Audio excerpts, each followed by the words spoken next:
Okay, I think we're live. Hello, hello. Welcome to Turn15 channel, round 11 of the Formula One Championship. Austrian Grand Prix today at the Red Bull Ring in, you guessed it, Austria. All the way down under for this race. Yesterday's sprint was a little bit of a damp squib, to put it a little bit mildly. I had a little bit about that yesterday, about just how fucking boring the sprint is, and I get the feeling it's because everybody was on the same strategy and nothing was really going on. But today should be different. We've had a different qualifying session, which means a different grid, a slightly mixed up grid. Not that much different from yesterday, but the big thing is Piastri's down actually now today instead of Charles Leclerc, who's 6th instead of 10th. Well, as I've got a late straggler for the race today, as you can see. But the same thing as yesterday. Verstappen is on pole. Expecting him to win today. You never know. We'll see. The McLaren does look quick. But Verstappen is on pole. Norris is 2nd. Russell 3rd. Sainz 4th. Hamilton 5th. Leclerc 6th. Piastri 7th. After he got his lap deleted for track limit violation, which would have seen him in 3rd. Again, that McLaren is quick, so we'll see what Oscar can do from down as 7th. Then we got Perez in 8th, Hulkenberg in 9th, Ocon in 10th. That's your top 10. That's the top 10 grid positions for today. Then you got Ricciardo, K-Mag, Gasly, Tsunoda in 14th, Alonso all the way down in 15th. Not great weekend again for Aston Martin. They're really, really struggling now. Albon in 16th, Stroll 17th. Again, Aston Martin really struggling. And then Bottas 18th. Sargent 19th, and Zhou Guanyu looks like he's starting from the pit lane. I think he qualified about 20th anyway, so not that big of a difference for Zhou.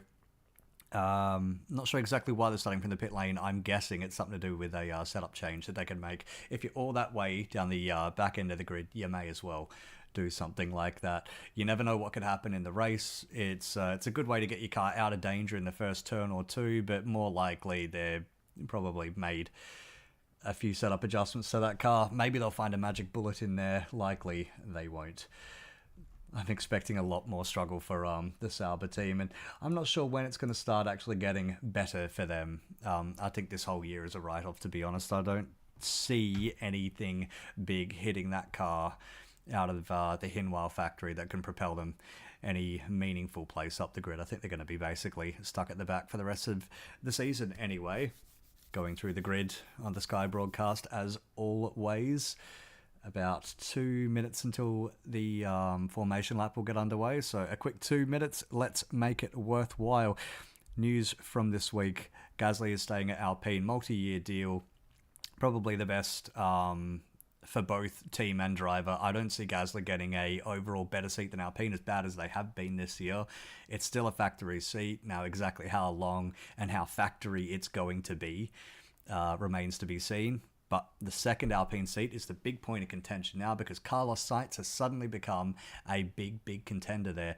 Apparently the re-emergence of Flavio Briatore in that team. I say re-emergence, rehiring? What should we call it? Re-emergence, why not? The spectre of that crazy old Italian man has returned to the Alpine team, and that means everything is back on the table. Crazy cheating wins, who knows? Crazy sort of shit's going to be happening. We're hearing that Renault is canning the engine program for 2026, which is just incredible if it's true. It means that the Alpine team is no longer really a factory effort whatsoever. I mean, it's a Renault team. It's a Renault-owned team, but I mean, what's that worth, to be honest? It's a bit like McLaren being a car brand and owning a team, but still running Mercedes engines. That said, it looks like Flavio Briatore is trying to outfit that team with Mercedes engines for 2026, which is why Carlos Sainz has suddenly said, this is actually pretty interesting. They've had a little bit of a revival, actually, Alpine, in the last few races. 10th and 13th on the grid doesn't sound that great, but when they were dead last back in Bahrain, it's not that bad of a revival. So we'll see. Keep a keen eye on exactly what they're going to do for the rest of the year. Yeah, that's basically it, really. We'll see what they're going to do. It's like everybody's starting on mediums again, except for Joe on the hard, so fucking crikey. I guess they saw the zero strategy divergence yesterday and said, fuck it, let's do that again. Looks like everyone's kind of getting off slowly. Little premature flag waving from the marshal there. No, everyone looks like they're getting away just fine. Only one marshal is really... Unless they're just waving him go, you know what, probably is. I've never watched it that closely before. How about that? So they're making their way around the circuit on the formation lap.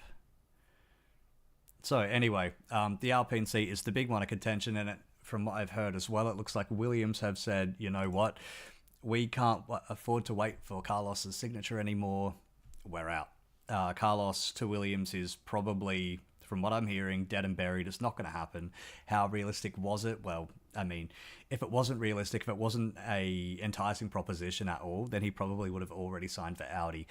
There was something in that Williams deal that he liked. I think it was the Mercedes engine that he liked for 2026. And if Alpine are going to be running those engines for 2026, you could imagine those cars will be instantly more competitive. I know the chassis is a big problem this year. It's overweight, it's pig slow, it's kind of shitty, but the engine's never really been that great out of Renault, which is kind of ironic because Renault were a big force pushing the new engine regulations for 2014 and beyond. In fact, they were even contemplating pulling out of the sport had they not started doing hybrid tech. So, you know, what's it got for you, Renault? You were champions before and now you have absolutely nothing.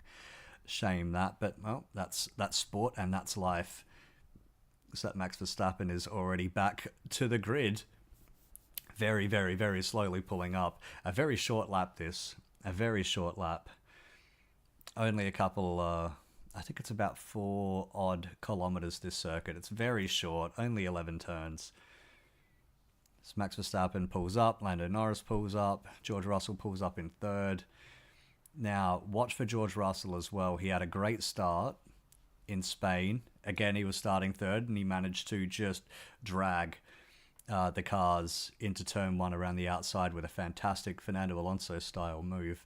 Now, I don't think he will have the room at turn 1 to do that again. I don't think he has the long enough run to turn 1 to do it again, but we'll see exactly what happens. Now, Lando Norris is the big one. If he nails this start, if he can get it a little bit up inside Max Verstappen, oi oi, then I like the look of it. I think,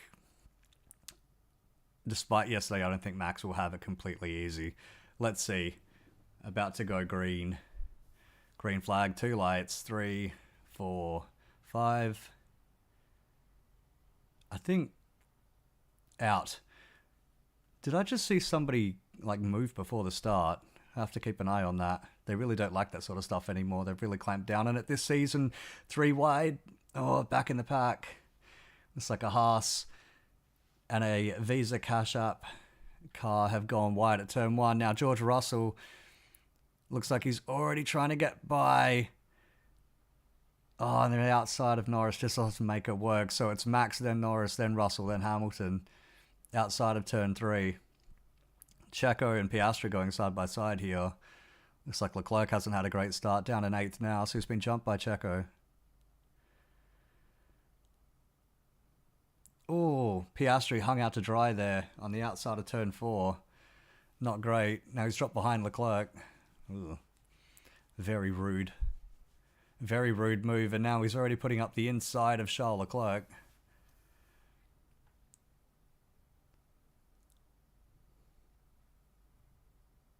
So it's mostly well behaved. Leclerc box already, so he's taken some damage. Oh, you can see the front wing, the front left corner of it's missing. Well, not great for Charles Leclerc. No wonder he's fallen down. Well, Chuck fans look away because this weekend's already starting to get away from him. Yuki Tsunoda passed Fernando Alonso there into turn 1. So the end of the first lap, Verstappen ahead of Norris by a second, then Russell another second behind. Hamilton right behind Russell. Sainz, Perez, Piastri, Ocon, Hulkenberg and K-Mag. So both the Haas's have jumped into the top 10. Great move for them. So Ricciardo's dropped a spot. Down to 12th. I get a feeling... up to 11th. Okay, back up to 11th. Good work, Ricky. Hulkenberg passed Ocon. Gasly back past Ricciardo, so a whole lot of action going on just beyond the top 6, top 8, top 7. Now Hulkenberg up to 8, Ocon down to 9. So it's absolutely all going on right behind these cars. Looks like Sargent's visited the pits as well. Bit inconsequential that. I'm not expecting Logan Sargent to do anything at all today. I think they'll need a really early safety car and everybody to suddenly jump onto their hard tyres in order to make it work. I mean, what am I saying? I think they're both completely fucked today. Hamilton, here we go. On teammate George Russell. Easy. Well done. Good work, good work. Now Russell's got the DRS. He's going to be coming back at him. Now watch out, George. Hamilton has a bit of a history in this corner. Looks like he's passed him already going into turn 4. Good move, George. Of course, I get the feeling Hamilton won't fight that move as hard as he might fight, say, Alex Albon's Red Bull.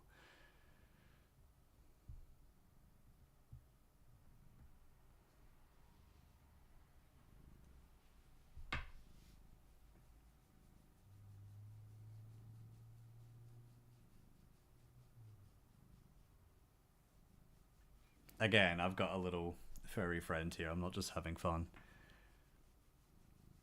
Speaking of not having fun, Hamilton's Sainz leaving the track and gaining an advantage noted. Oh dear. Speaking of not having fun, Leclerc is now about 40 seconds off the lead of the race, so unless something spectacular happens, I'd say that's farewell. Any sort of hope for Charles Leclerc today. That Ferrari's really dropped off the last couple of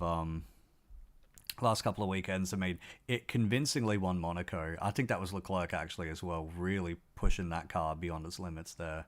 But that car looked competitive in at the start of the season. I mean, it won Australia.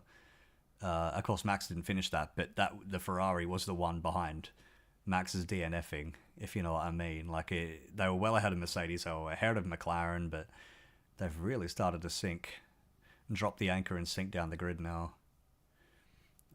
It's got to be worrying for Lewis Hamilton, actually, because now Mercedes is running genuinely ahead of Ferrari. Not that it matters with next year's cars, but it's not a great trend for them. I know the 25 car is going to be mostly based on whatever they've been running this year.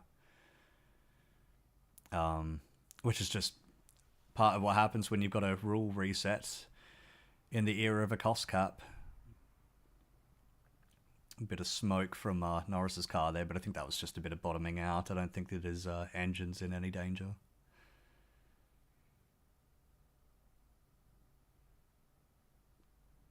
So, 5 laps in, Verstappen, Norris, Russell, Hamilton, Sainz, Perez, Piastri, Hulkenberg, Ocon, K-Mag. And knocking on the door of the points is Gasly and Ricciardo right behind him. So everyone's really, they're running kind of line astern. Looks like a bit of a DRS train is starting to form, because most of the gaps are under a second or just about on a second, which will make overtaking quite difficult. It's one of the just a replay of the start there.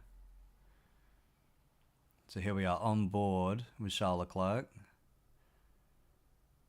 So he had a decent enough start. He was right with the 5 cars ahead of him. Oh, he's been squeezed. Okay. So yeah, Checo's come up the inside. Piastri's sort of pincered him from the outside and just no room left. I think Piastri's done that in another race this year from memory. Can't exactly remember where, but I think I remember that happening now.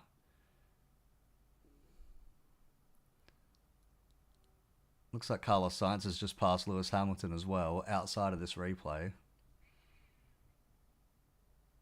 And look at that, George Russell started to bolt away a little bit, so Hamilton really starting to struggle here.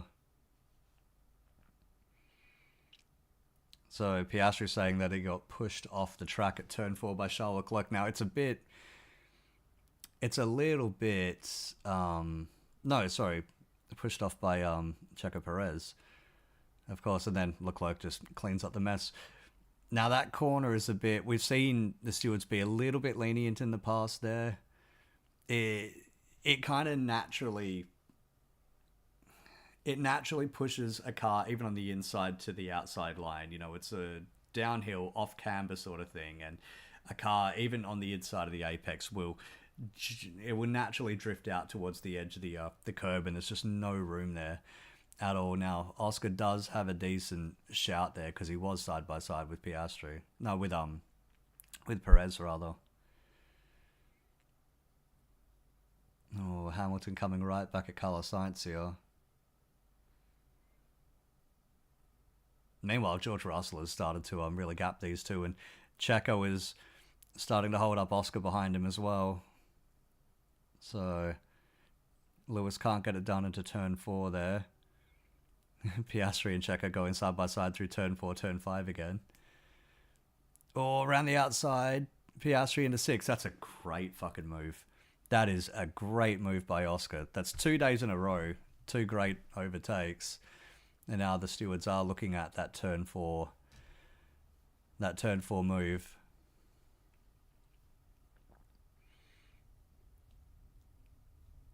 So Hamilton's still right on the back of Carlos Sainz, but Piastri 1.5 seconds off of Hamilton. If he can get back within DRS range, and all he needs is Sainz just to block off the apex at one of these corners. If he can get back in DRS range of Lewis Hamilton, I think Piastri is a really solid shout to get 4th here in the next few laps. Now Hamilton's having a decent look,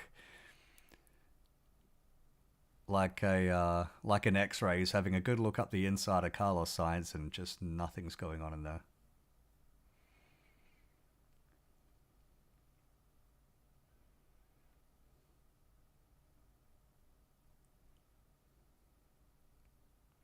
Carlos Sainz using every inch of that exit curb through turn 5. So Piastri's dropped about half a second of this lap. About 2 or 3 tenths to Lewis Hamilton, which ain't great because Hamilton's getting held up by Carlos Sainz. You know, he's not exactly really pushing here. So I got to wonder how much Piastri's taken out of his tyres just getting past Perez, because these Pirellis are bloody sensitive, I tell you.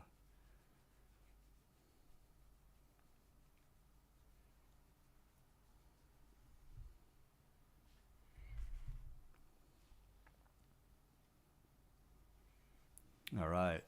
9 laps in. Shit, we're more than 10% of the way done with this race. So Verstappen, Norris, Russell, Sainz, Hamilton right behind Sainz. That's the big thing to keep an eye on right now. Then we got Piastri, Perez, Hulkenberg, Ocon, K-Mag, Gasly, Ricciardo, Tsunoda, Alonso, Albon, Stroll, Bottas, Joe, and poor Charles Leclerc and Logan Sargent are just way out of the picture now. Way out of the picture.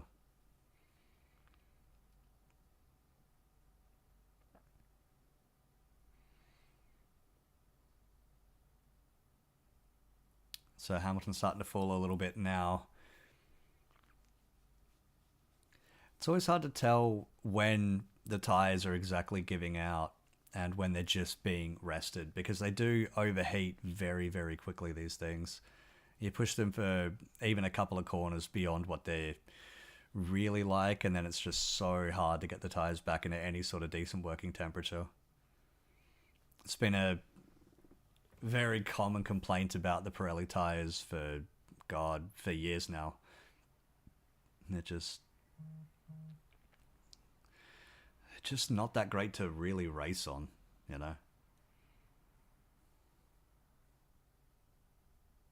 They can't be pushed lap after lap like you used to be able to, because, I mean, back in the days of refueling, you would have light cars and tyres that would come off in 20-25 laps time, give or take, and they would just get thrashed the shit out of. We saw a bit of that in Qatar last year. It's a little bit like it used to be, just balls to the wall, full throttle, stint to stint. No, no point in like treating these things nicely and trying to eke them out or anything like that. It's just chuck them on and go for it. Speaking of chucking tyres on, looks like Haas, that'd be Kevin Magnussen, is making a pit stop. And And who's that following him in? Looks like Daniel Ricciardo. Yes, it is.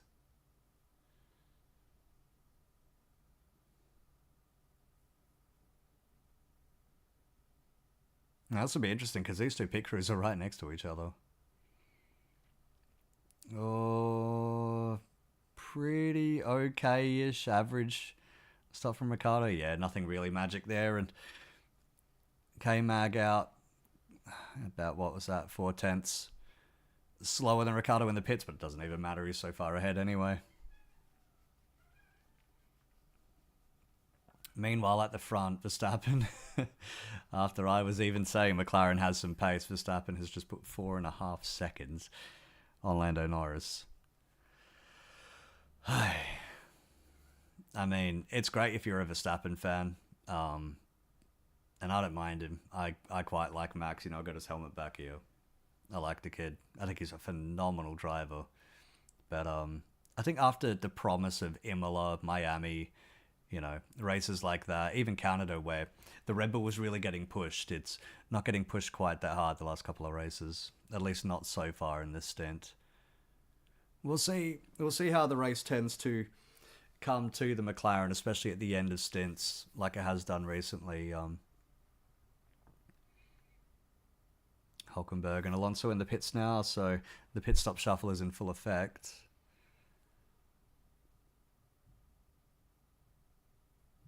Oh, the Haas's are going to come out basically side by side here. K-Mag has warmed up tyres. He's got the momentum. He's got a big bit of slipstream as well. No DRS, of course. Not for this little move.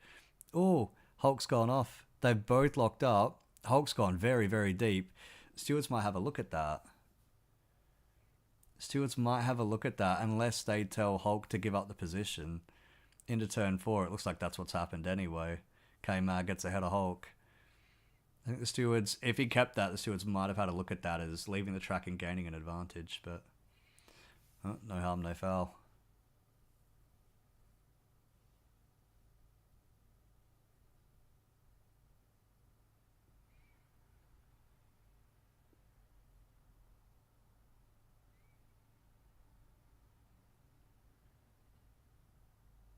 Albon in the pits now, so while this is all going on, I wonder who's going to get that second Williams seat. From the looks of it, Sargent, it's done. And nothing he does short of winning, I don't know, 6, 7 of the remaining races, nothing I think is going to keep Logan Sargent in that seat for next season. I think he's done. I think he might end up in the WEC, maybe an IndyCar. He had an IndyCar test, actually, I think, for the Foyt team scheduled before Williams kind of saved his F2 career. Oh, goodbye. Kind of saved his F2 career at the start of 2022. So maybe that's a route that he could go back to, or maybe he could end up in Formula E or something like that. Either way, the one seat I don't see Logan Sargent in next year is any of these Formula 1 seats, not unless he wants to maybe drive a safety car or a tour bus.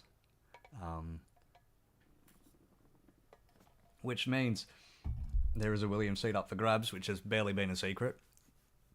Carlos Sainz was the target, but it looks like Williams is saying we can't wait for you anymore, and Carlos is waiting as long as he can to make the best decision that he can. I think he's still maybe holding out hope that he could get his hands on Checo's Red Bull seats, because there's Checo down in 7th now. It's not good for them that he's that far down. I mean, that's kind of very obvious, but it's very, very bad for Red Bull, because now the gap that he had between him and Max, which is usually about 3 or 4 tenths in qualifying, now that's being filled by both McLarens, both Mercedes and a Ferrari or two.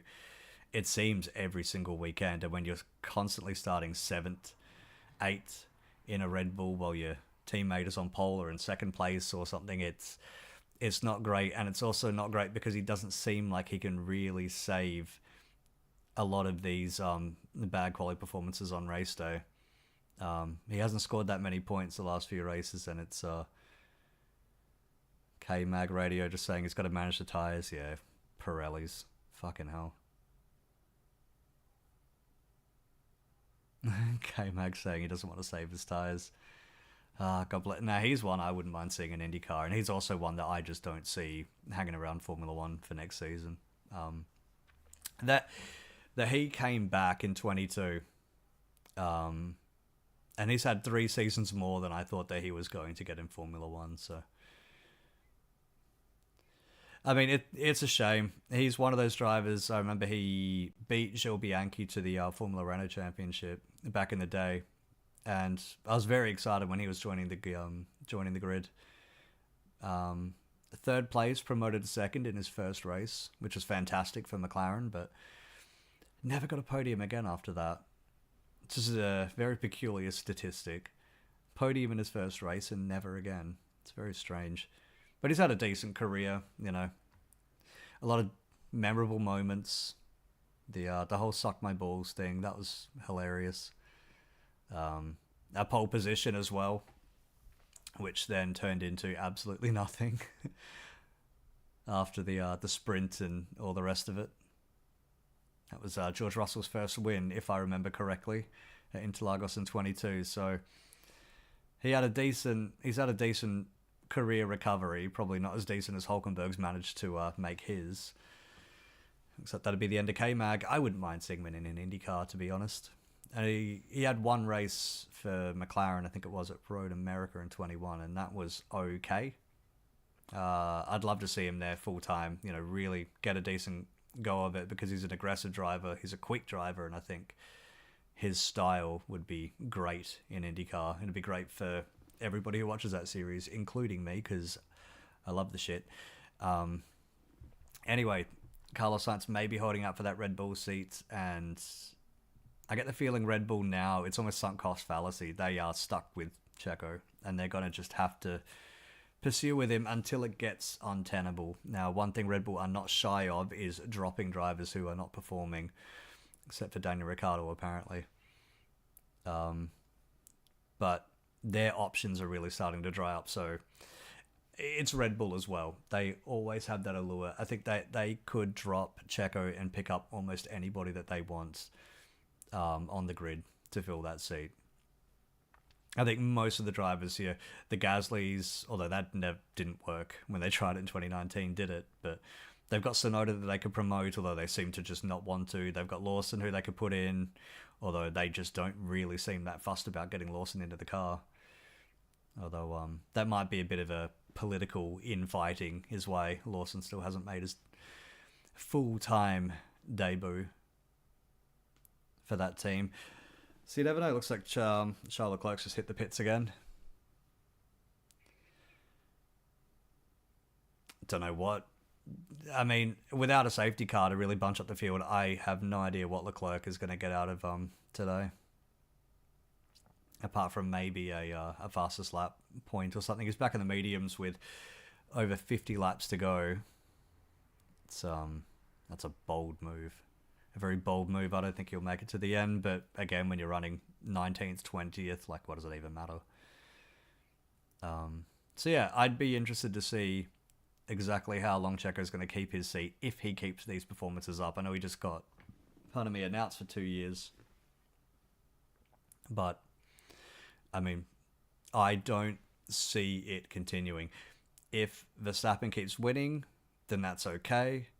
But Checo was under a lot of pressure to not lose his seat last year. A lot of pressure. And I think Ricciardo breaking his hand and kind of fucking up his whole comeback really is what saved Checo more than Checo kind of getting it together by the end of the season. You know, they were saying Checo's back, but he hasn't even gotten close to winning a race. Not even close. I mean, I remember he got kicked off the podium by Fernando Alonso in Brazil. Not long after he was announced that he was properly staying on. So, I mean, if that is Checo being back, then fuck me dead, that bar is low. Replay of Charles Leclerc getting past Logan Sargent, one of the easiest passes he'll ever make.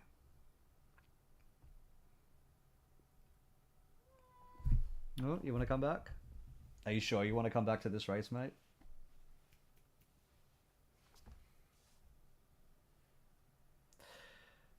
Something about cats, they're just so stubborn, you know. He wants to sit on my lap, but he just won't go for it.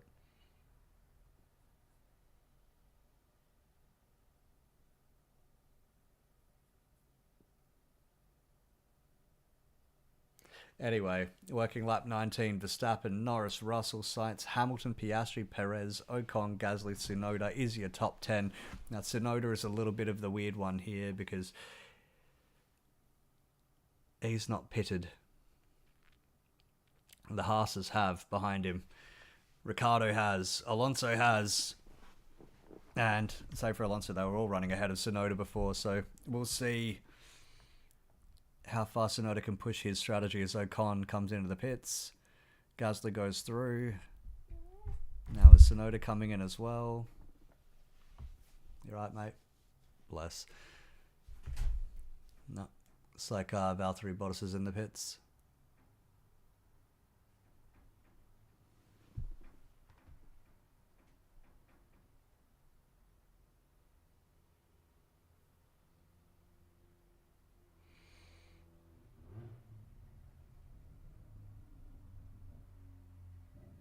It's Ocon coming out behind Albon. That's not great. It's not good for him as well because he's going to need to... Oh, that's Sauber going very, very wide. Who's that? Joe.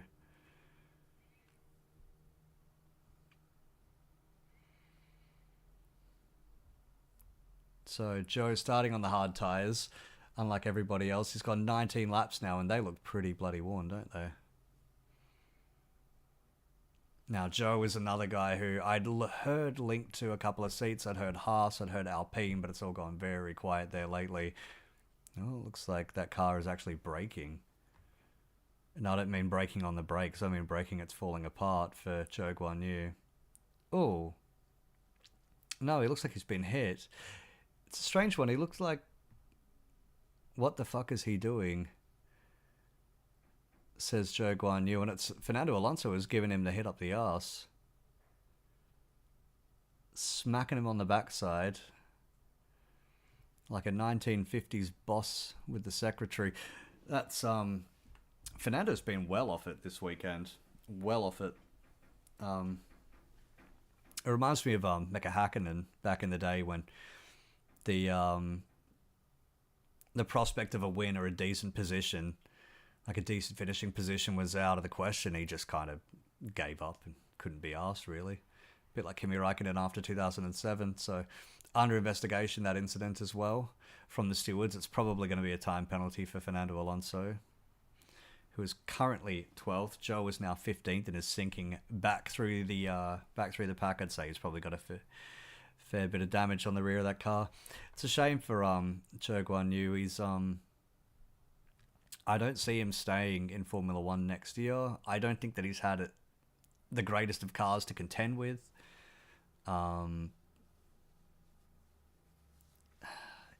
mean, would he have gotten that much more out of his career if he had some decent cars underneath him?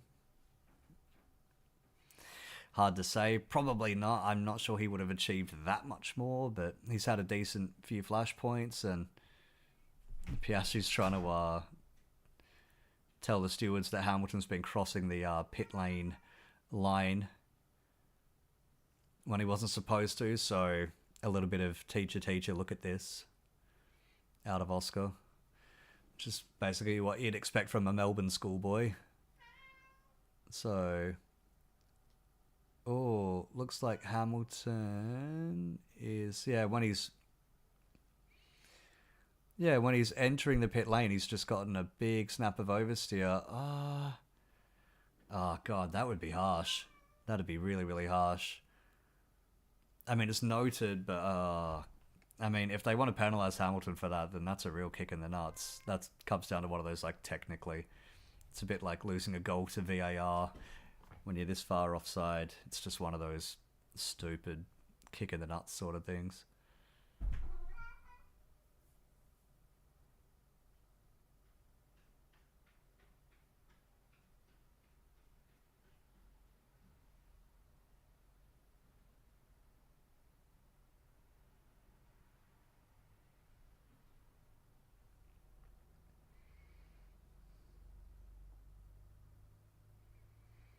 So Norris and Verstappen both pitting this lap.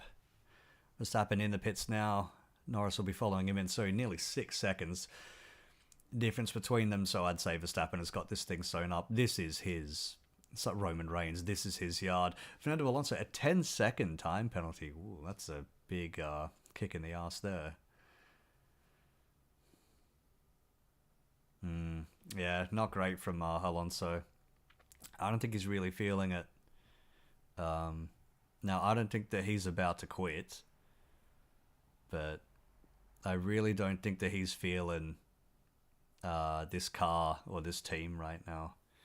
And Lawrence Stroll is, from what I've read, Lawrence Stroll's quite upset with how the team's going as well. I think he wanted a lot more progress right now, and he's seen them go from the second or third quickest car to, God, this weekend, probably the 7th or 8th quickest. So it's a big drop off for Aston Martin. They've had a lot of upheaval there. They've had a lot of new hires. They've had a lot of expansion recently. Oi. They moved factory. They're opening a wind tunnel, which will be coming online, I think, in December. So there's a whole lot of things to look forward to for that team. They've got the Honda deal incoming as well. So the future should be a lot brighter, but they're not really capitalizing on anything right now. So actually, speaking of Aston Martin, it got confirmed in the week that Lance Stroll is indeed staying there, not just year on year, but this time for 2 years. Norris, he launched right into me. Max Verstappen now. Is this going to be an unsafe release? Here's the replay. Ooh, I don't know. That might be a Lewis Hamilton penalty. 5 seconds. So that's for crossing the line at pit entry. God, that's a big kick in the nuts. Jeez. I mean, it's not going to affect Lewis's position right now. He's 6, and he's 6.5 seconds ahead of Hulkenberg in 7th. Perez is even further behind, but yeah, that's it's a shame for Lewis. It's just one of those things. It's a tiny, small mistake, and it just is going to completely fuck his chance of getting any meaningful points out of today. Oh well. He can go and cry into his 102, 103 winners trophies later. There must be a point when you've won that much where you just it's gonna be quite the it's gonna be quite a task to still give a shit as much as you need to keep winning, you know?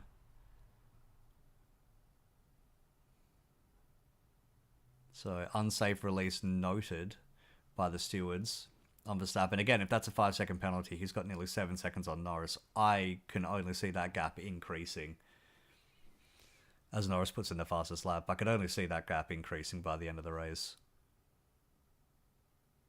So Hamilton radio just telling him he's got a penalty. Get your head down and get on with it. Hamilton, yeah, sorry. So he knows. Yeah. It's a shame.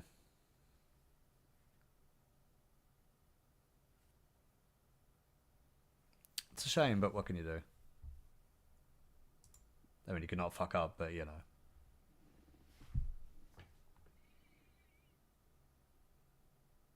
So under investigation, Verstappen and Norris.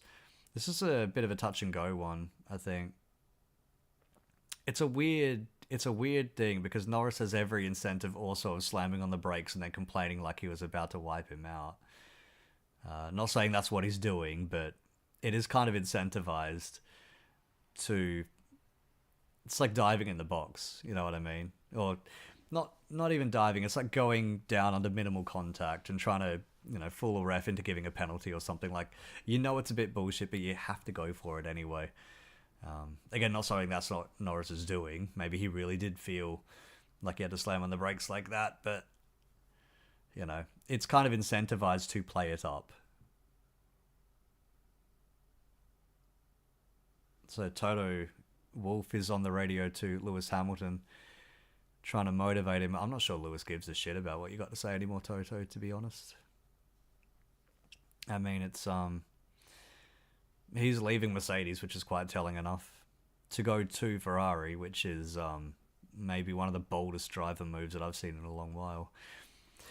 it's all gone quiet on the Adrian Newey front as well the past week or so. In fact, the last I heard, Aston Martin were desperately trying to get Adrian Newey involved. So we'll see. Now that would be a hell of a hiring. I mean, it's going to be a great hiring for pretty much anybody who gets him. But if Aston Martin can get him, that is a hell of a deal. Yeah, just a replay there of Joe and Alonso getting together. So yeah, a bit of contact with the side pod, bit of contact with the rear right wheel. Yeah, I mean, Alonso was going for it. There was kind of a gap. If you no longer go for kind of a gap, then you're no longer a racing driver or some such. I don't know. Either way, a little bit clumsy out of Alonso there. Not great. And where's Joe now? Down in 18th. Yeah, his afternoon's cooked. And he still hasn't pitted yet as well. So he is genuinely down there without even making a pit stop. I'd say that car's completely fucked. That's a shame.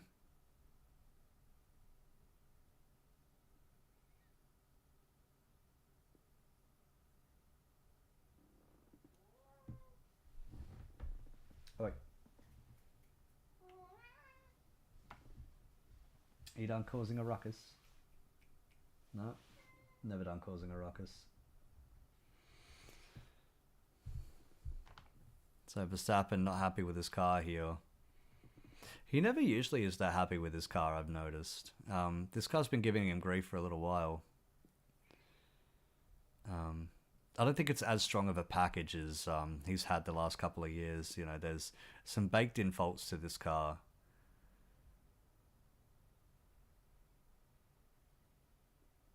And they're keeping an eye on it, but we'll see what happens from here on out. I remember Charles Leclerc had a similar thing a couple of years ago at this track, and they had to really nurse the car home. Carlos Sainz had a issue that same race where just couldn't nurse it the same way, or the issue was more severe and his car ended up just burning, roasting right out there on the exit of turn 4, and then started rolling down the hill again on fire. What a sight. It's a shame that Sainz is going to be basically ejected to a worse team, even worse than Ferrari. So Leclerc radio. They're saying, okay, so they're telling Charles that they're pretty confident he could get points even without a safety car.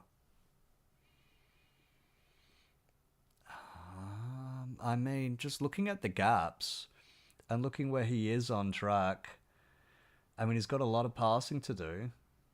Got a lot of passing to do if he's going to get up there, but it's about the front straight and a half from Leclerc to Kevin Magnussen in 9th. Where's Ricciardo? Just behind Magnussen. I mean, 41 laps to go. It's not impossible. He could get a point or two, maybe even 3. Could he beat Checo or Piastri from back there? I fucking doubt it. I mean, not unless something spectacular happens. Yeah, if this is what they're if this is the lies they've got to tell Charles just to keep him invested in the race, then so be it. Do you want to come back up? No. Cats. You never know what they want.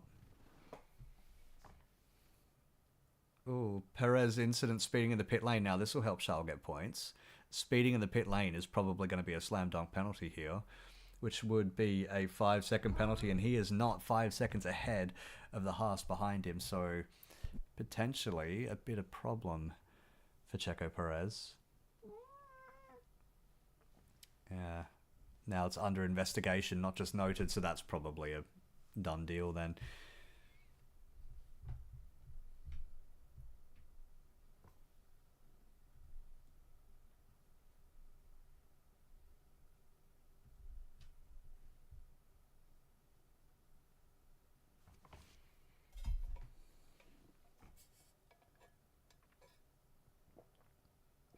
So Alonso's time penalty should help Charles Leclerc get past Fernando.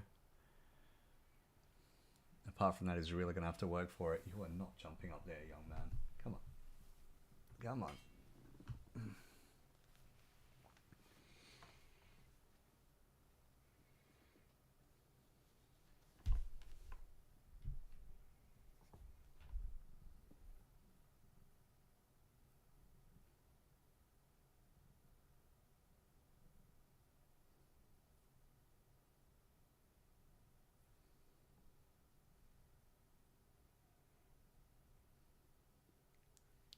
Yeah, everyone's kind of just stuck in a train here now behind Ricciardo.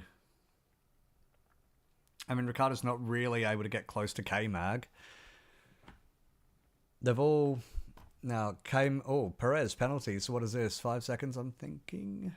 Usually is. Yes, it is. 5-second penalty.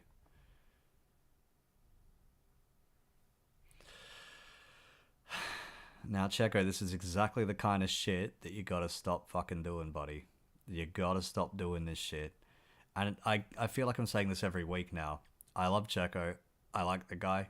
Personally, I think he's great. You know, I've enjoyed him ever since he first came into Formula One driving for Sauber all those years ago. I was really impressed in 2012 with his 3 podiums, him nearly winning Malaysia, only just getting beaten by Fernando Alonso there. And, you know, it was really, really impressive. Really impressive out of Checo 2012, and how he's just managed to consistently find the podium in Force Indias and the like. Race winner for Racing Point as well, of course. And I think had he lost his position in Formula One rather at the end of 2020, I think it would have been a travesty. But the Red Bull experiment was great. Initially, you know, I think he had a massive part in getting Max Verstappen to the 21 championship, and I think he showed well in 2022. Maybe he wasn't as close as he could have been, but, you know, he did pretty well regardless. In 23, he started the season very well, but ever since then, it's been just... To me, it's just been a constant trying to remind ourselves why Checo actually got that seat to begin with. So Gasly's complaining about Ocon not getting past Fernando Alonso. The thing is, they're in a DRS train here. So without the DRS to really work with, I mean, as bad as that Aston Martin's been, that Alpine car is an absolute overweight, chunky shit. So not sure. I mean, unless Ocon just goes full Leroy Jenkins and just chucks it up the inside of turn 3 or something. I'm not sure exactly what more he could do there. And of course, when you're fighting right on the fringes of points, you don't really want to be making massive moves like that. That's a bad stop out of Leclerc. That's a bad stop. 3.2 seconds. Front left didn't go on. Or rather, front left didn't come off right. No further action. Verstappen, Norris unsafe release. So the steward's office busy today. Not as busy as they were last year, policing all those fucking track limit infringements. 1,200 or something of them that there were that day, which was just unreal. Like a number so big that it doesn't even seem real anymore.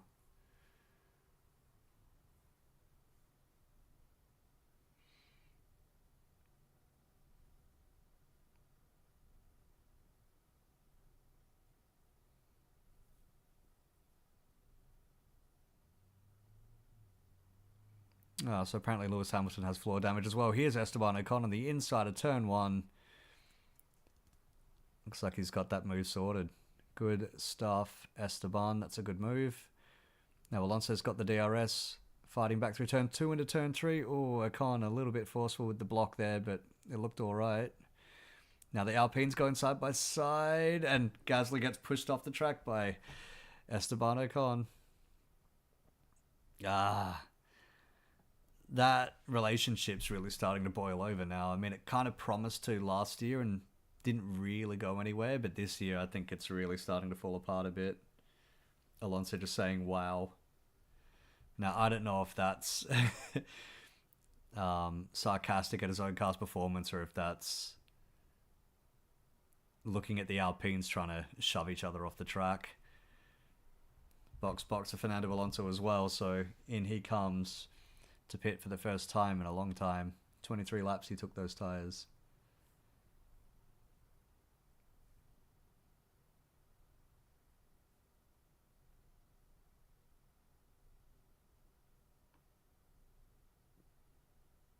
Yeah, so anyway, what was I talking about before? Lance Stroll, that move takes that seat off the market, you'd presume, for 2 years. Now, there's a few guys have been... has Alonso taken his penalty here as well, so... that's this race completely fucked then. There's a few seats that are up for grabs at the end of 2026, and there's a few seats that I wonder if they will make it to the end of 2026. Checo is one, Fernando Alonso is another. I'm assuming Lewis Hamilton will see out whatever deal he's signed with Ferrari, which apparently is multi-year. I've heard 26, I've heard 27, 28, so we'll see just how long that ends up being. Max Verstappen as well is another driver. Oh, you know what? Alonso might have been saying wow at that block move as well by Ocon. Gasly. What the fuck? What was that? Why did he just run me off the track? Because it's Esteban Ocon. That's the answer. I mean, he was always going to do that. That big sausage curb on the outside of that corner really punishes getting shoved off the track like that.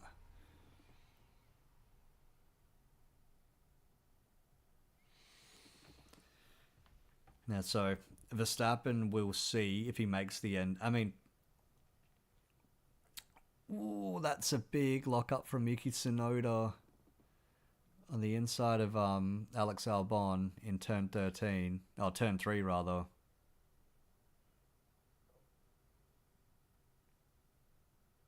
So Tsunoda's put a big flat spot on those tyres. Albon down in 14th now. That Williams just doesn't look good this year at all. It doesn't have any peaks. It doesn't look like it's particularly strong in any way, shape, or form. It's just kind of there at the back. I mean, they went on quite a point-scoring spree last year, but it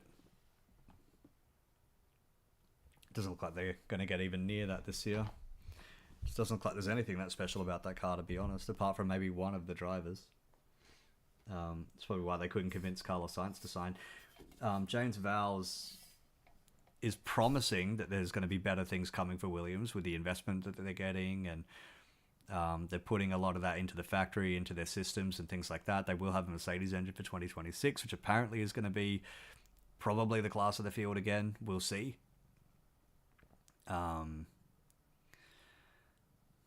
But I don't know. I don't know what the ceiling of Williams is. You know, like, what are they really going to get? I know Alex Albon has committed his future there, but basically with Albon, nobody else was looking. You know, Red Bull weren't interested in getting him back, and apart from that, McLaren didn't want him, Mercedes didn't want him, Ferrari didn't want him. I only ever heard his name in passing with Ferrari or Mercedes or things like that before, like never seriously involved. So I get the feeling this is just Albon's way of staying on the grid, and who knows, maybe they make something really special in 2026. More likely they just kind of spin their wheels for a while. Without any sort of factory assistance, I don't know what you're really going to get out of Williams. I don't see them as being like another McLaren, I'll put it that way. They have also offered their services, well, rather, they're trying to secure Adrian Newey services. And they've offered him a share in the team, which actually is worth a lot of money now. I mean, a share in any of these teams is worth a lot of money now because of the franchise model that they're putting on and closing the door on new entrants. But, I mean, if you're Adrian Newey, you've already earned a complete packet and you're old as fuck. So, you know, like, what's that money even worth at the end? You want to do something special, and I think Verstappen complaining about his tyres, he's 8 seconds ahead. I don't think he's got anything to worry about. Now, I think, side by side, Lance Stroll and a Williams, who would that be? That's got to be Albon. And it is, and Stroll gets by Alex Albon. So again, that Williams just sort of on a hiding to nothing. I think Adrian Newey's going to go where he can get something special done, and I think that will be Ferrari. From what I've heard, a deal has been signed already. I don't know how true that is. I don't think it is true. I know that he did a tour of the Aston Martin factory a couple of weeks ago. I think that there was a sticking point about the potential salary that he could get there. I mean, if there was ever a moment to open your checkbook and to get him signed, and it would not fall under the cost cap, that signature. If there was ever a chance, ever a time to do that, it would be now. So we'll see what Lawrence does. Alpines are going side by side here through turn 4, through turn 5. Gasly's got the move done. Has he in through turn 6? Yes, he has. So great move there by Pierre Gasly on Esteban Ocon. Absolutely putting his authority there. Gasly's starting to come alive the last few races.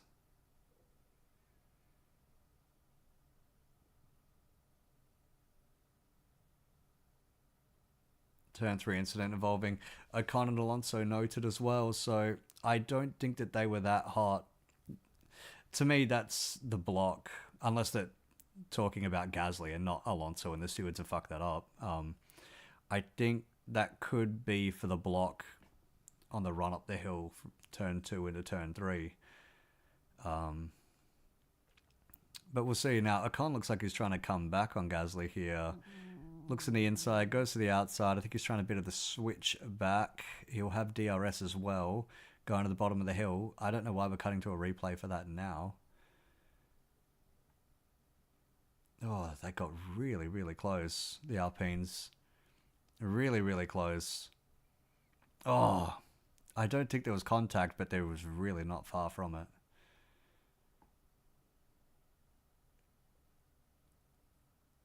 And then Gasly just tries the switch, the dummy switch to the outside, around the outside of turn 4, through turn 5. Just hangs it in there, gives him the inside line for 6, and he's through. Easy. Great, great, great move out of Pierre Gasly there. Fantastic move. Looks like he stayed ahead of Ocon as well.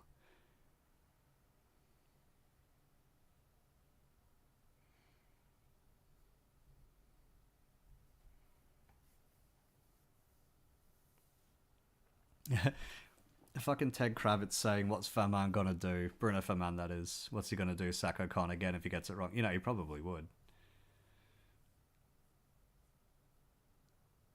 Gasly radio, ciao.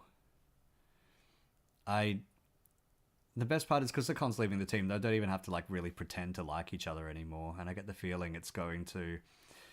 One thing that's consistent in Ocon's career is when it starts to get a bit messy with his teammates, and it did with Alonso and it did with Perez, it devolves and it never really gets better afterwards. Alonso and Ocon had a great working relationship in 21. 22, it started to fall apart, and then it just totally flatlined. Checo as well, they had an okay working relationship, and then very quickly it started to fall apart, and then it just never quite got back to anything workable for the team, let's say. And then they got bought by Lawrence Stroll, and Lance got the seat, and Ocon got the arse, so, you know.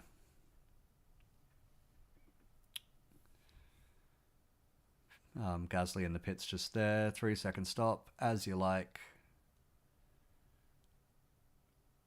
Albon crossing the line at pit entry noted, so I'm guessing, has had a bit of a Lewis Hamilton moment there. A lot of clumsy penalties today. The pit lane entry shit, and speeding in pit lane and things like that. Oh, looks like there's a bit of Ocon's car has just fallen off. It looks like the little winglet thing that they've got for the brake inlet. Well, that's not going to help him, so Ocon presumably will struggle a little bit with the car from here on out. And here's Ocon in the pits, and that's not a piece that they can just put back onto the car. He's going to have to carry that for the rest of the race, that damage. Now, the curbs here are pretty savage. I was hearing just before that Lewis Hamilton might have done some floor damage to his car over the curbs. So Albon under investigation again for crossing the line at the pit entry. So we haven't seen a replay of that. I'm guessing it's just a carbon copy of the Lewis Hamilton moment from earlier. Who was it? I think it was Tsunoda that did that twice in the same race here a couple of years ago. Like, fucking talk about a never gonna make it moment. Good grief. Tsunoda's actually been a very naughty boy so far this weekend for comments that he made in qualifying. Comments that YouTube won't let me repeat, but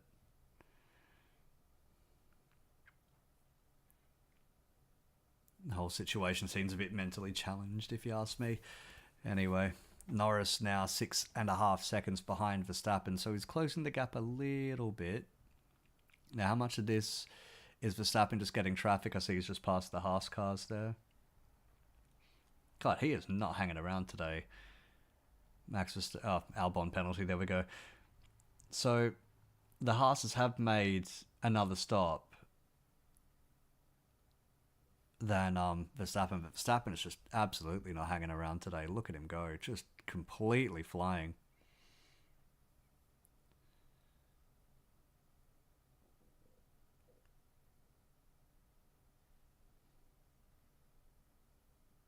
So Verstappen was nursing some sort of a car issue, potentially before, but I think any time that he's lost in the last couple of laps is just probably getting through all of that traffic, because he has lapped a lot of cars already so far.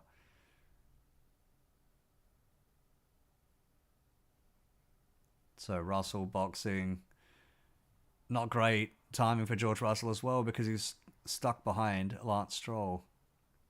This is going to be crucial now for Sainz to potentially get ahead of him. And Lewis, I think, has still got that penalty hanging over him. So Hamilton, you'd imagine, will fall behind Piastri. And where's Checo? 16 fucking seconds behind Piastri. Oh. There's got to be a reason for that. Unless I'm forgetting a moment that he's had. I mean, that's a lot of fucking time to ship to the McLaren in front of you. So, it was car 31 and 14 reviewed, no further action. If that was for the block off, you know, I've seen a lot worse, and I think it's mostly fine, to be honest. So, Russell out in 6th place, still ahead of Checo. Fucking hell. So here is a replay. Lance Stroll. Looks like he'd be unlapping himself from George Russell here. Yeah, so Russell really having a hard time on his tyres. Which is why he boxed just then, because they were completely cooked.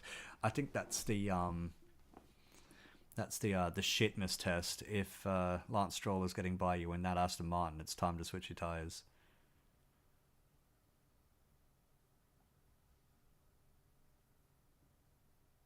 So Piastri now half a second behind Lewis Hamilton. That is really the battle to look at on the track.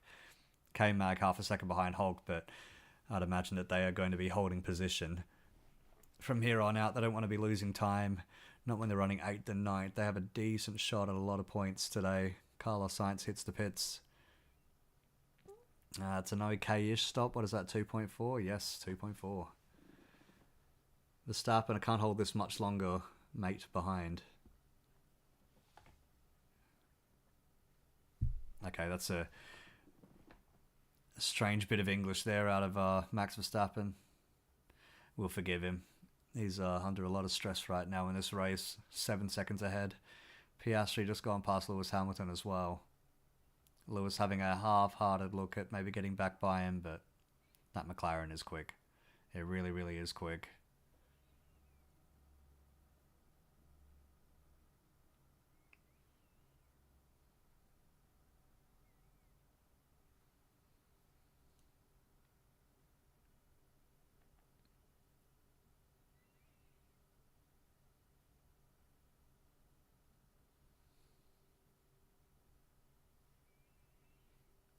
So the Haas cars are trying to unlap themselves here.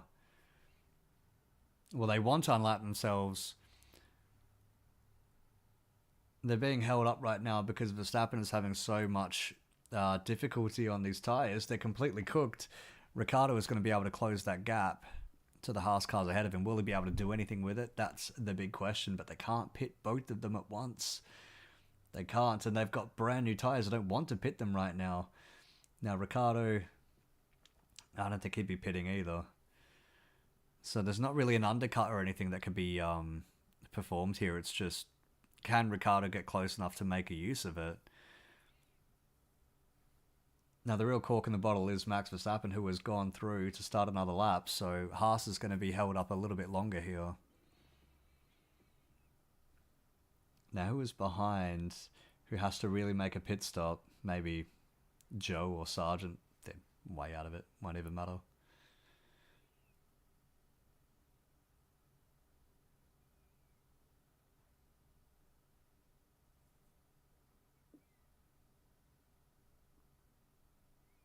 So the Red Bull team just trying to calm Max down about his predicament, saying that Norris is losing time as well, but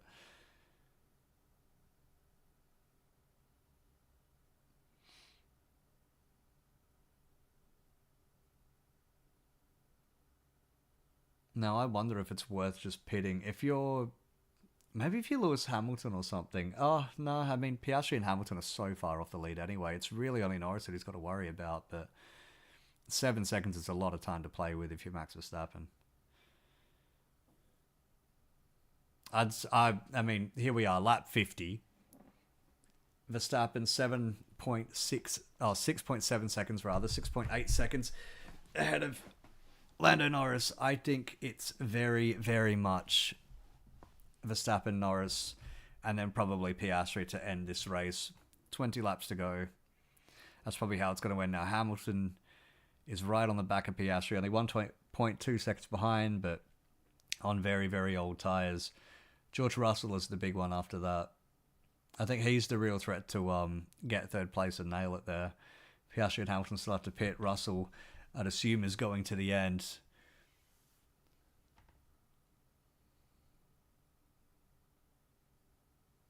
Verstappen complaining about his tyres again. Charles Leclerc on the outside of the Alpine, trying to fight his way back into any sort of meaningful points here. Bit of a lock-up into turn 4. Verstappen, box. So they're just going to go for it, and I'd assume that Norris is going to follow him in.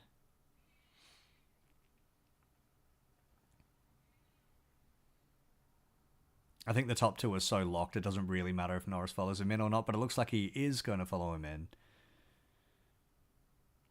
Yes, he is.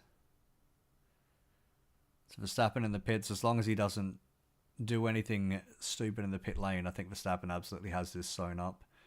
That's not a quick stop. That's a really slow stop. 6.5 seconds. Now, that's not slow enough to lose in the race, but it's not great either. Norris is right on him here. And he's on the mediums too. Now, Verstappen and Norris both on the mediums. Now, let's see how quick this McLaren can really be. There's one car between them, and it looks like a Sauber.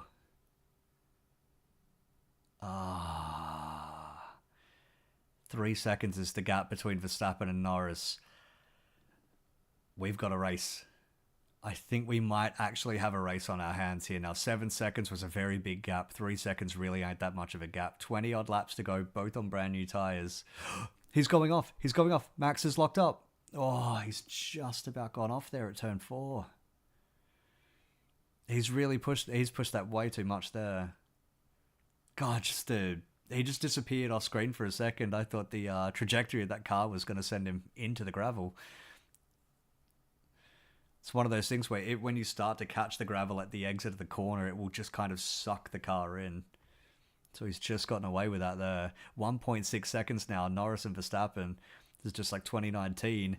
If you remember, it was Max Verstappen hunting that day, coming back over Charles Leclerc with just a couple of laps to go. With a big send move into turn 3 that day. Now what is it? It's the rear left, giving Max Verstappen the grief there. And then they just held him for another second, I think, just to make sure that everything was actually on and working. Oh, wow. Lost in all of that. Piastri's pitted as well. Oh, replayed that lockup. Goodness me. Fuck me dead. So Verstappen has just gotten away with that. Oh, now what can he do? 1.1 seconds is the gap now. Here we go. Lewis Hamilton, box. Okay, so I think he's going to be taking the penalty here as well. So this will probably send him well behind Piastri.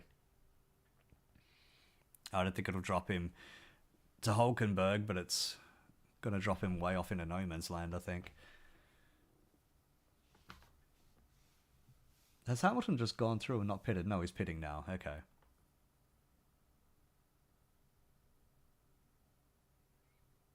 And he is taking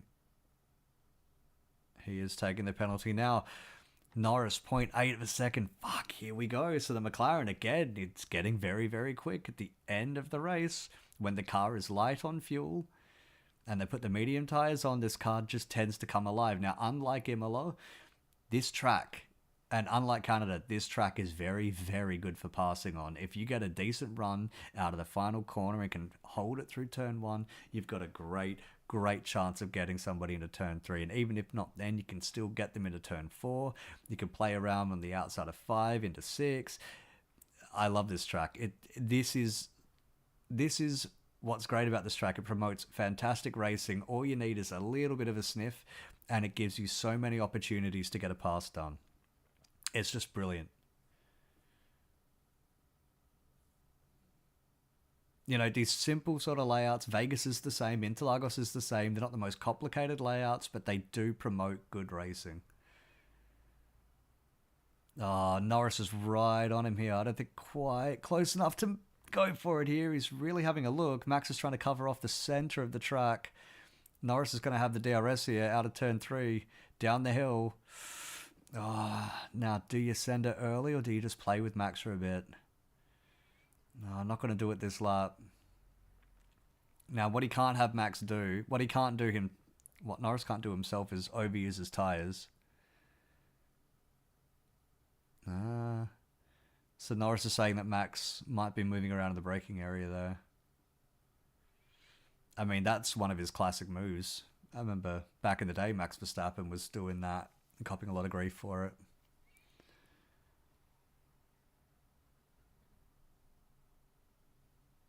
So Norris is very adamant the Max should be getting a penalty for that. Now, he's still in DRS range here, 0.8 seconds, so much like the last time, Verstappen does have the DRS of lapped cars ahead of him.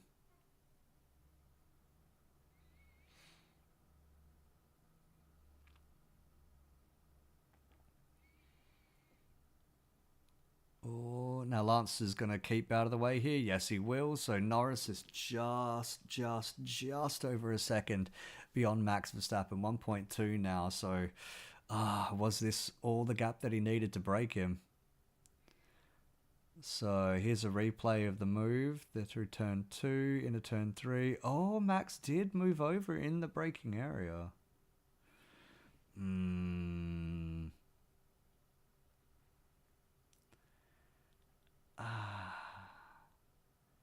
I don't know how I would call that, because Max didn't.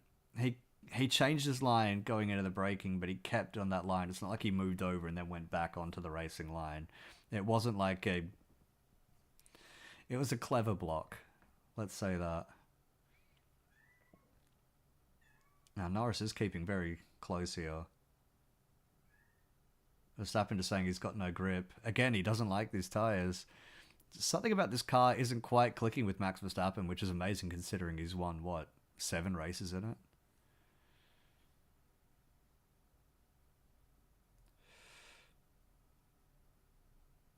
I mean, it really does speak to the quality of Max Verstappen that he can get such an amazing tune and get such ridiculous numbers out of cars like this, even when he's not really feeling them.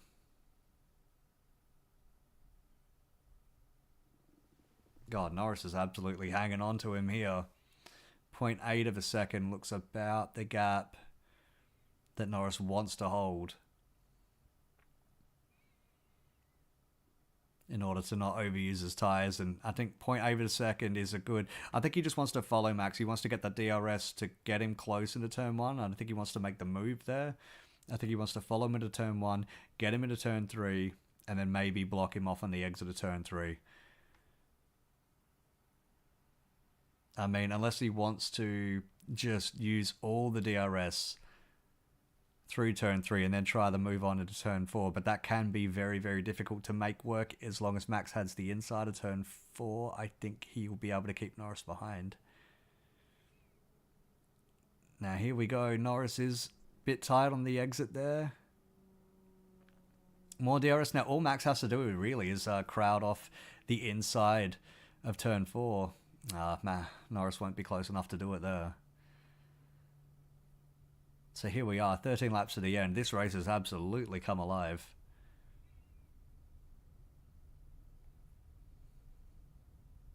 Now, Norris is going to have to get this move done, I think, sooner than later. You don't really want to keep these tyres unhappy.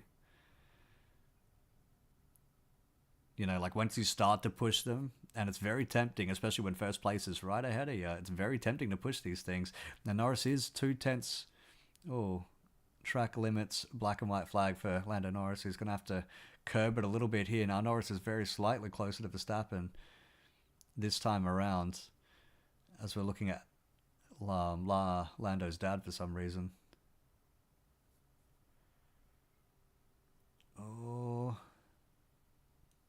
Oh, Norris is going to go for it. He's sending it. Oh, but he's off the road. I think he'll have to give that back. Oh, but where's he going to give it back here? Oh, he's going to give it back into turn 4. Force Max around the outside, but it's not going to be able to work for him.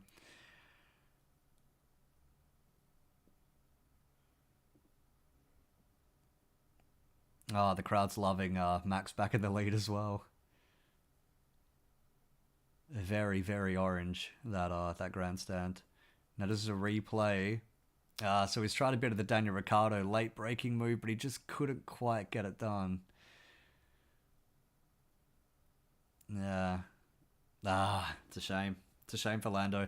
And, you know, I think we're beyond the era where a pass like that would have been deemed acceptable and, you know, go for it. I mean, it is good to see out of Lando, but now he's got the track limit violation, black and white flag, and he really would have been pushing those tyres. I don't know how much longer he can keep this up. That's what she said. Half a second now, Norris. Half a second. Just looking down the rest of the field like it really matters. Perez is almost getting within a real passing distance of...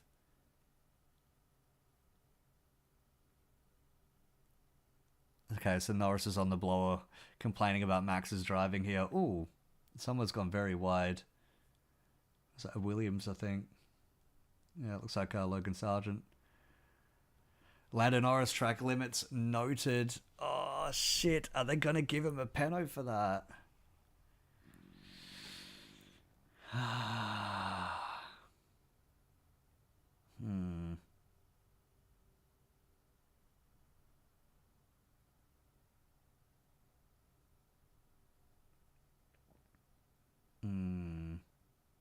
Anyway, looks like Checo Perez is about to get Hulkenberg for 7th.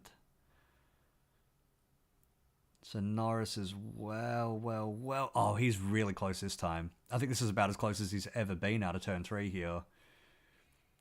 Now, Max is going to try to hold the inside line here. And again, all he has to do is hold the inside of 4. Now, what's Norris going to try to do? He won't be able to get him back on the switch back into 5. I mean, you really want to make the move into turn 3. You want to make the move into turn 3 because, as Max has showed, if you hold the inside of 4...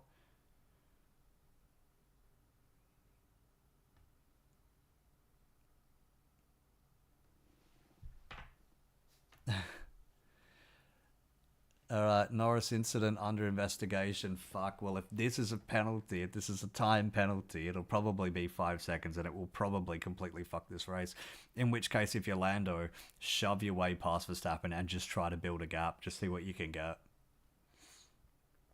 I mean, he's not going to be able to do it here, but he absolutely needs to make a move, make it work, and then just qualifying laps to the end. That's all he can really do here. Now, Lando, again, is very, very, very close to Max Verstappen. He needs to throw it on the inside.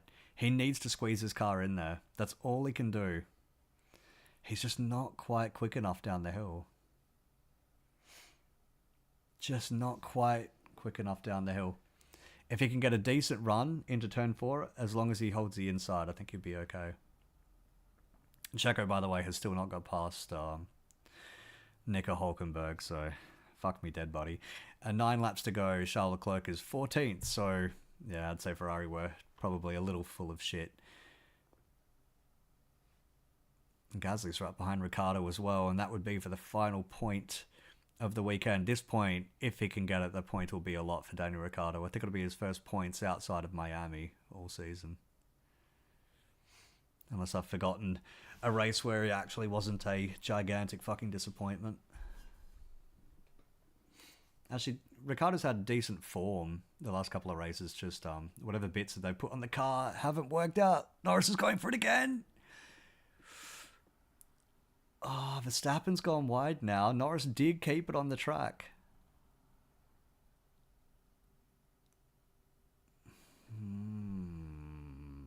Now, Verstappen, what's the verdict going to be here?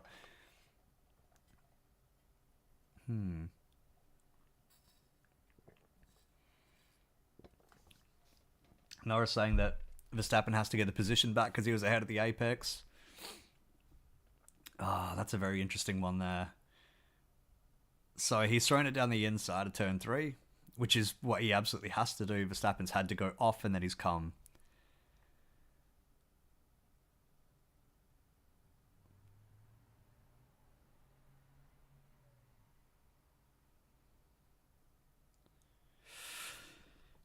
This is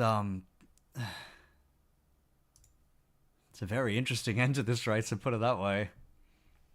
Norris is going to have to just keep going for it and just seeing what he can do. He will have to try dive bombing again. He's trying to go to the outside. They make contact. Puncture, and a broken front wing. Oh my god, they've both gone off at turn 3. This is incredible. Lando Norris is getting blocked off the track now.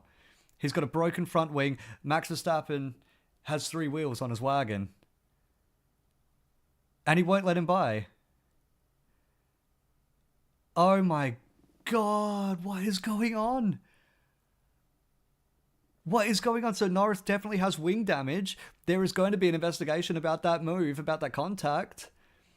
Good grief. Lando Norris penalty. I think Lando has a puncture. He's fucked. Lando's done. Verstappen's done. This is amazing. What's going on?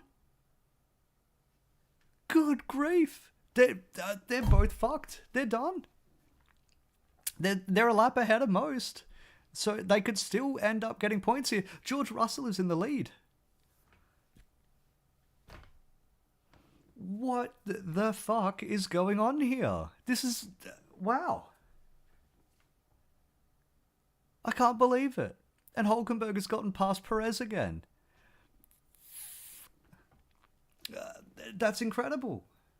This is just incredible. Verstappen in the pits, Verstappen out of the pits. Hamilton ahead of both of them. Norris has completely, shredded his right rear tyre. Fuck. Alright, well this one's going to run and run.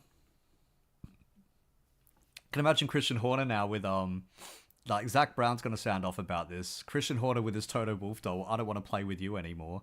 Piastri around the outside of Carlos Sainz. Amazing pass. That's for second place now. And the lead with 6 laps to go. George Russell on 18 lap old hard tyres. Piastri 13 lap old medium tyres. 2.7 seconds. We have a McLaren gunning for the lead of the race. Lando's done. I think he might be done. He's stuck in the pits. He's 13th now. Wheels out. He's done. Wow. Lando is absolutely incensed. This is... He and Max get on pretty well outside.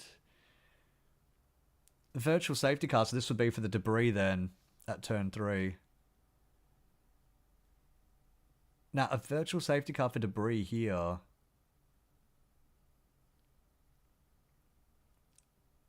Russell say... Oh, Total Wolf saying to George Russell on the radio that you can win this, George. You can win this. No shit. You're in the lead, buddy, with 5 laps to go. Virtual safety car, if this is for the debris, there's not much of a window to pick this shit up because the cars are kind of spread throughout the entire... Oh, just a replay of that contact there. That's amazing. I cannot believe that. And then Norris has had to run off the track. Now, where did the tyre go down? I get the feeling it's in that contact, but if it is... So this is going to be messy. So there's the initial contact. Max is kind of coming back across the track, I think, into Norris there on the way into turn 3. So let's see it.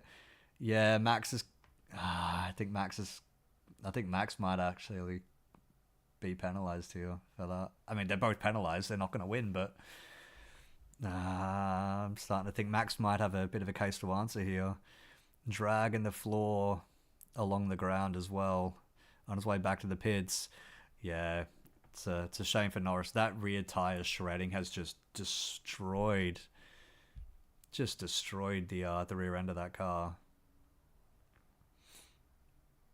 Now this is George Russell getting by both of them at the same time into the lead of the race.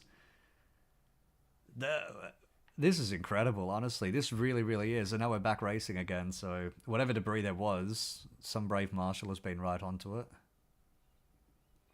I didn't know how they were going to do that because the cars are basically spread throughout the entire track. You know, there's no real window. Like when an actual safety car comes out, the snake goes by and then you got a full minute and a half of clear track to clean anything up. But whatever. End of the day, 4 laps to go. After the end of this one, which is just about over, Piastri 3 seconds behind, Sainz 1 second behind Piastri. It is suddenly, I don't think the door's closed, but I am feeling a George Russell win here. Which would be, again, this would be Mercedes' second win since 2021, and again, it would be George Russell, it wouldn't be Lewis Hamilton, and then your Max Verstappen penalty, there we go. Plus 10 seconds. Which isn't going to do shit for him because Hülkenberg is 17 seconds behind him. 10-second time penalty for causing a collision. So, you know, if you're a Max fan and you're pissed off at that penalty, don't be, because it's going to do absolutely nothing to him. And if anything, it's probably going to save him a grid drop from the next race. That's incredible. That really is incredible.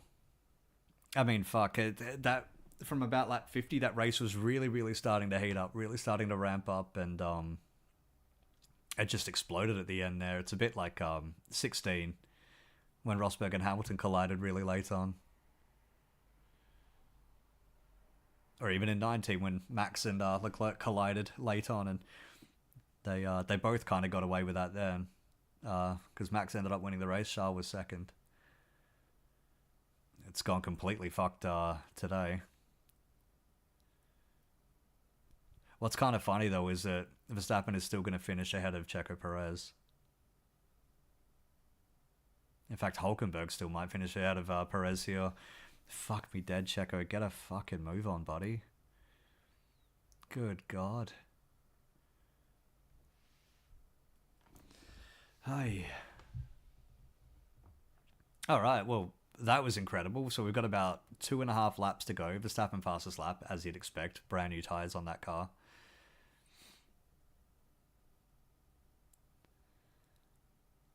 And he's 10 seconds behind Lewis Hamilton, so he's not going to be able to rescue anything else, I think, out of this race. I think this is done. So it'll be 5th place for Max Verstappen. Unbelievable. Who would have picked Russell, Piastri, Sainz as the podium today?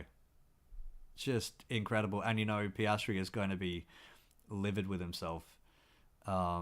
He lost a lot of time because he started so far back, because he went a bee's dick over the track limit line in qualifying and lost his lap. This would have been Piastri's first win. Real win. I'm not counting that sprint in Qatar last year, because sprint wins are bollocks and don't mean 2 bits of a goddamn. Meanwhile, the Clerks 12th, 0.3 seconds behind Ocon in 11th, but daylight to Gasly. And look at that, Ricciardo looks like he's going to finish 9th. Lando Norris looks absolutely miffed in the garage there. Really pissed off. 2.4 seconds now, Piastri behind Russell. It's over. We're looking at the race leader, and unless something incredible happens, we're looking at the 2024 Austrian Grand Prix winner, George Russell, with a lap and a half to go. Unbelievable. Unbelievable. That Mercedes is a race winner. You never know. That's why I love the sport. That's why I keep coming back. That's why I watch every single race. You never, ever, ever know what you're going to get. You usually get decent racing at this track, and we've got it again today. A whole bunch of passing. Explosion at the end. It was just brilliant. Absolutely brilliant. And Norris has actually become the only car to retire from this race as well. So 1 retirement over 2 races. It's pretty remarkable for this series.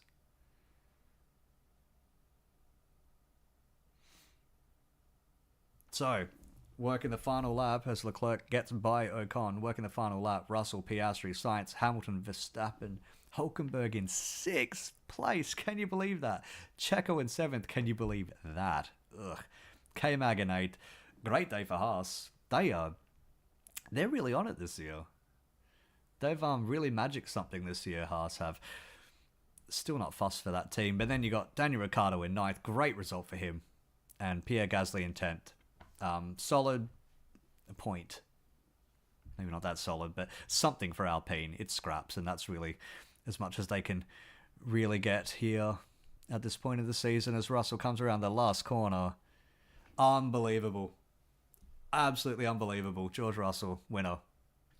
That is just phenomenal. Oh, that's brilliant. That is absolutely brilliant. Piastri 2nd, Sainz 3rd. It's a whole podium of the number 2 drivers there. Oh, Checo getting really, really close with Hulkenberg. Don't fuck this up now, buddy. So Hamilton does finish 4th. Verstappen will finish 5th. There he is. And that 10-second penalty won't mean shit because Hulkenberg is nearly half a minute behind. Checo not being able to get past this Haas, though. I mean, fuck. Red Bull aren't going to be in a good mood later just because of Max. And I don't think this performance is going to do Checo many favours here. Who is that setting the fastest lap? Fernando Alonso in the final lap. You cheeky bastard. Where was this pace? Hulkenberg 6th, amazing. Checo 7th, awful. K-Mag 8th, great. Ricciardo 9th, Gasly 10th. Leclerc, so close to points in the end. P11. It's a shame. It's a shame for Charles. Not much more you could do then. You got Ocon, Stroll, Tsunoda, Albon, Bottas, Joe, Alonso. Fuck, that's a bad race for Fernando Alonso. He pitted right at the end for a brand new set of mediums. That's how we got the fastest lap. But, I mean, I think that's more about taking a point away from another team rather than trying to win it. Russell radio. Yabba dabba doo, he says, fuck me dead. I'm pretty sure Seb already did that, buddy, a few years ago. Amazing. Great work. Great work. Anyway, Sergeant 19th, which we all kind of saw coming. Lewis Hamilton congratulating George Russell.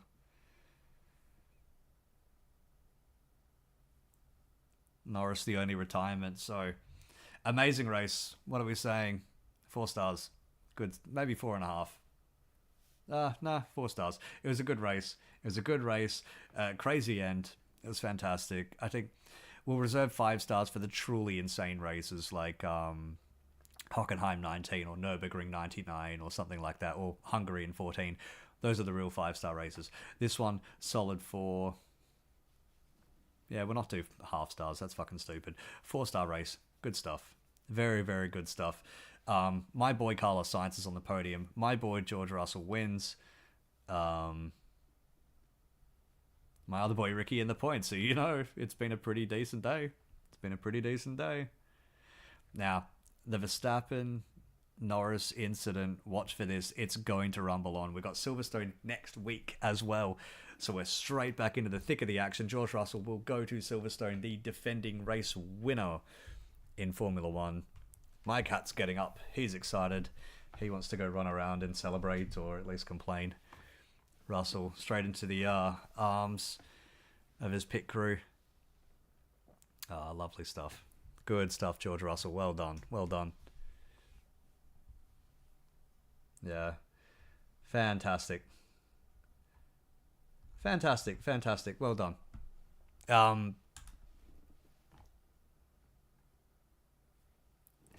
What do you say about this sport? It is just... you think you know what you're getting. Sometimes it's great.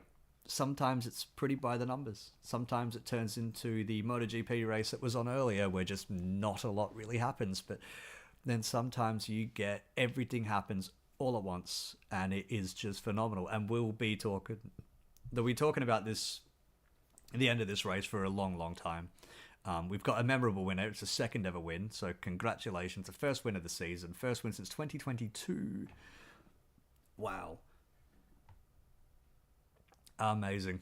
Amazing. 3 different cars on the podium as well, so that's it's good. It's good for the sport. Days like this are good for the sport. And we've got something to talk about for the next little while, because this Verstappen Norris thing, I think, is going to run and run. I don't think either of them are going to be happy with each other. They both, I think, had legitimate gripes against each other. I think my early take, without seeing a whole lot of replays or hearing a whole lot about it, just from what I saw, I think at the end of the day, this is 2 young lads racing for a win. And at the end of the day, how much room are you really going to give? You should. Your head says you should give some room, but this is just 2 guys who want to win. And sometimes this happens. I think that's basically how I'll call it now. I think Max was really cheeky with his moving in the braking area. Cheeky, but not filthy. I think Norris was cheeky but not filthy with his dive bomb moves and things like that. I think the actual contact that they made at the end, I think, just looking at it, I think Verstappen kind of came across on George Russell. Not on George Russell, sorry, on Lando Norris. God, my brain scrambled by that. And I think Verstappen kind of came across on Lando and could have given him maybe, well, even an inch would have done more room. And I think they both would have seen the end in first and second, depending on whatever order they got there.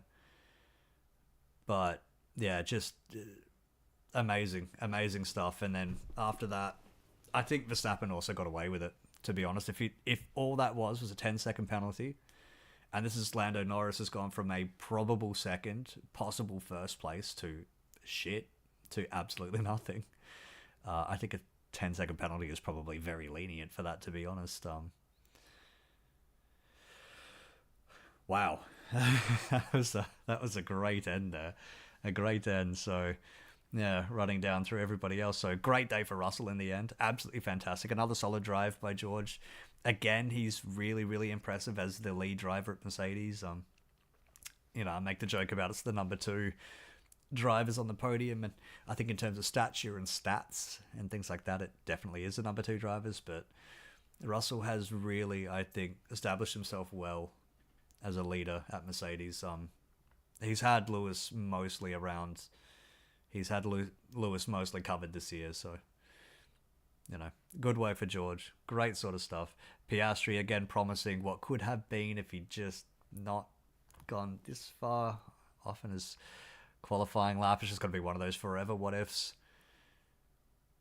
Carlos Sainz, 3rd, decent points. I think Carlos has a bigger fish to fry in terms of exactly where he goes next year, which, who knows, you might even have an answer by the time we go lights out at Silverstone in 1 week's time, which I will be here for, again, as always, of course, talking into the abyss about the sport that I absolutely love.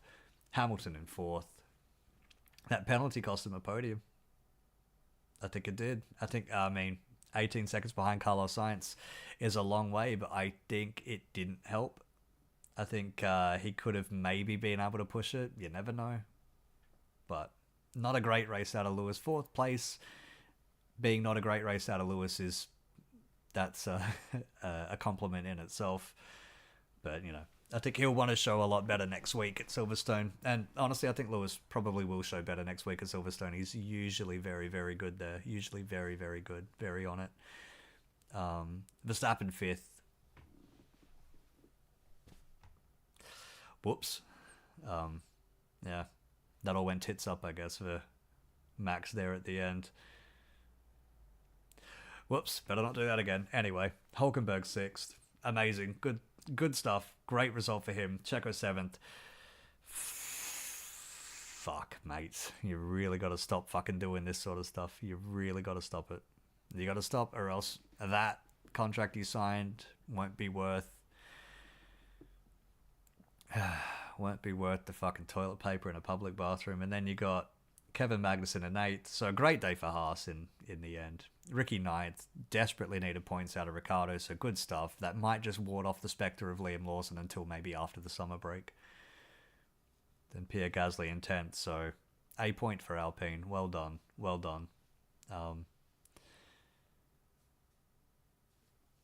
It's probably about as much as Gasly ever could have gotten out of this race. Now Leclerc very unlucky again to get completely fucked like that on the first lap. Ocon, cheeky stuff, not great. You know, his fucking around with Pierre Gasly, I think, cost him time, and it's probably cost him a lot of friends back at base. Not that he really gives a shit, because he's probably off, probably to Haas, although I'm starting to hear that maybe Williams are looking at him, but I get the feeling moves like today are going to make Williams look twice at him and think, you know what, maybe we'll go for Valtteri Bottas instead. Stroll 13th. Again, the lead Aston Martin driver. They're in a lot of trouble. So I'm expecting probably the same out of them for Silverstone, but we'll see. Tsunoda 14th. Pretty average day. You know, nothing that spectacular. Albon stuck in a Williams. They're in purgatory. Bottas, Joe, Sauber. What can you say? Alonso, a messy day. It's been a messy little period for Fernando. I hope he gets on top of that sooner than later, but we'll see. Still fastest lap, so at least there's that. There's something of pace in the car. In fact, fastest lap is actually quite fast. And Logan Sargent 19th, as you'd expect. Lando Norris, I think that's the big thing to watch. Unless we get a driver bombshell announcement in the week, I think all anybody's going to be talking about is this collision, which is getting replayed right now. Either way, great race. Great race.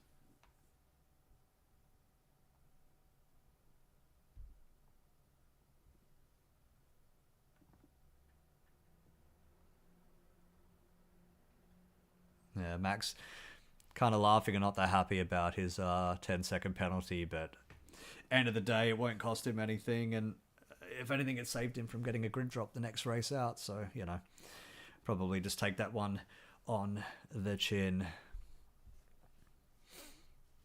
Oh, well, anyway, that was fantastic. That was lovely. So, yeah, Silverstone next week. I can't wait. I already can't wait. It's going to be great. It's we've got a decent fight. I think Lando versus Max is going to continue into next week, and hopefully we'll see it on track at Silverstone. Fast layout, very, very quick. It should be a decent return for McLaren that race. It really, really should be. If they're strong at Imola, then they are going to be strong at Silverstone because it's bumpy and it's very, very quick. Anyway, I have been John Wayne Gretzky. Thank you very much for tuning in today for this fantastic race. My brain kind of got rattled at the end there. That was brilliant. That was absolutely brilliant stuff. I will be back here next week for Silverstone. Hope you can join me. Thank you very much for joining. If you did, if you didn't, you don't know that I'm saying this, so what does it even matter? Hope you have a good week. Hope to see you back next week. Hope we got another great race coming. Thank you very much. Ta-ta for now.